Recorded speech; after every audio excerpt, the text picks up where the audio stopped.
అనగబడిన వర్గాలు. అనగబడిన వర్గాలు. ఇంకా అన్న వెనకబడిన వర్గం. ఇంకా చెప్పాలా? దళిత అంటే ఏంటి? నేను దళితుడిని అని చెప్తాను. దళిత అంటే ఏంటి?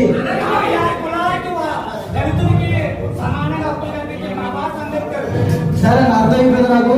మన జాతి కోసం మనం ఎలా సందర్భాలు వచ్చినప్పుడు తప్పుగా అర్థం చేసుకోవద్దు ఎవరిని. మనం ఎందుకు వెనకబడ్డా అన్నదే ఒక పాయింట్ చెప్పి నేను మొదలు పెడతాను. నేను ఒక 6 పాయింట్లు చెప్పిన తర్వాత అంబేద్కర్ గురించి చెప్తాను. ఎప్పటి నుంచో నా మనసులో ఉన్న బాధ, చాలా బాధ అనమాట. నేను ఒక దళితుడిని, ఆ దళితుడు ఎవరనేది ఇప్పుడు మీకు చెప్తాను. దళితుడు అంటే 2 అర్థాలు ఉన్నాయి దీనికి. ఒకటి చేర్చబడినోడు, రెండోది చంపబడినోడు.